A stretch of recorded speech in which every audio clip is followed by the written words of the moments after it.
náměstí, zase křik a dým, transparenty a studený stín. Jedna strana řve, že chce všechno zbourat. Já tu stojím klidně, nechci už dál couvat. Vidím starý mámy, jak se bojí oplat. Dětka v prvních řadách učí se jen řvát.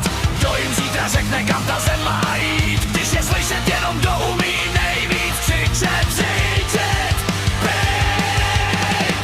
Drž se, Petře Pavle, drž kurz, jak ho znáš.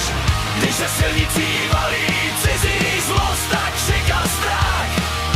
Když mačinka troubí a Turek jede před, my ti kryjem záda, tohle je náš svět. Drž se, Petře Pavle, i když nadávaj, my jsme tichá většina, co se nebojí stát, když se auta řítí a z tribun padá chrad. My ti svítíme dál jak hrad.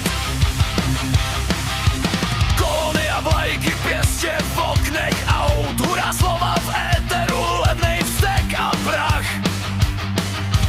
Místo planý jízdy chci slyšet klidnej plán, jak to zvládnem spolu zítra, letos. Dál nechci křičet více, než co unesu, stačí jedna věta mí.